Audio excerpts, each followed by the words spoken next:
Here's my look at the supporting actor and actress nominations. Because the majority of the nominations for both categories combined this year come from only 2 films, I'm going to spotlight those first. Everything Everywhere All at Once has 3 nominations, 2 for supporting actress and 1 for supporting actor. What makes the film so interesting for acting categories is the amount of roles all 3 actors had to play due to the premise. Ke Huy Quan, the current frontrunner for Best Supporting Actor, has to go from uneasy husband to sci-fi freedom fighter to abandoned lover. To say that Kwan's nomination is an accomplishment is an understatement. He quit acting for decades and returned straight into the Oscar nominations. Stephanie Hsu, who's nominated for Best Supporting Actress, alternates between a rebellious daughter and an omniversal, reality-warping entity who in turn suffers from a nihilistic worldview. She also has one of the best villain entrances I've seen recently, in a scene that's utterly hilarious, but also incredibly terrifying if you think about it. Jamie Lee Curtis, who's also nominated for Best Supporting Actress, is a hard-nosed tax auditor, a killer fighter, and a passionate lover.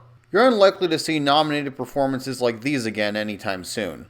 The Banshees of Inisherin also has 3 supporting acting nominations, 2 for supporting actor and 1 for supporting actress. The best of the 3, in my opinion, is Brendan Gleeson as Colum. Banshees is a dark comedy, and a lot of the best lines come from Brendan's gruff, straight-faced reading of them. You really feel for him as a well-meaning and artistic soul who just wants to be left alone to his pursuits, even as he is threatening to cut his own fingers off.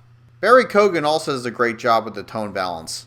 Dominic is arguably the funniest character in the whole movie, but also has the darkest backstory, and easily the saddest resolution, yet Keoghan succeeds at both extremes.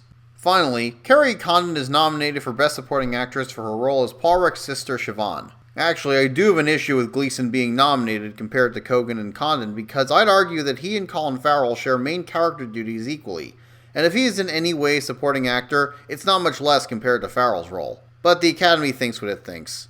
Now let's go over the other nominees. For supporting actor, Brian Tyree Henry is nominated for Causeway, in which he plays a man burdened by grief after a tragic accident who befriends a disabled war veteran. Meanwhile, Judd Hirsch is nominated for his role as Uncle Boris in The Fabelmans. He has a pretty small part in the film compared to Paul Dano, and I'm sure many will argue that Dano would make more sense. But in my opinion, Hirsch deserves the nomination for what little screen time he has. He steals the show in his scenes, which is more than I can say for Dano as Bert Fabelman.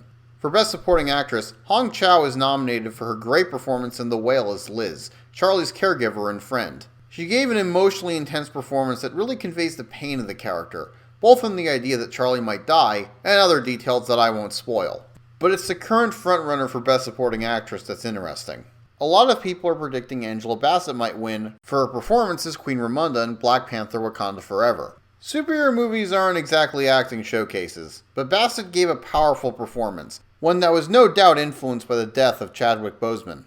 If she wins, it'll be the first time that a superhero movie has gotten a non-technical or song win, or for Best Animated Feature, which, given the genre's standing in the eyes of certain Academy cinephiles, would be notable. And no, Joker doesn't count. That was a crime drama and psychological thriller based on a character who doesn't have powers. It's not the same thing. Overall, I'd agree with Kwan for Best Supporting Actor, though Gleeson is close, and I'd go with Bassett for Best Supporting Actress. Stay tuned for more of my coverage of this year's Oscar nominees. Hey everyone, if you liked this video, remember to like, share, and subscribe. If you didn't like this video, well, maybe you'll like the next one. I have a lot more planned.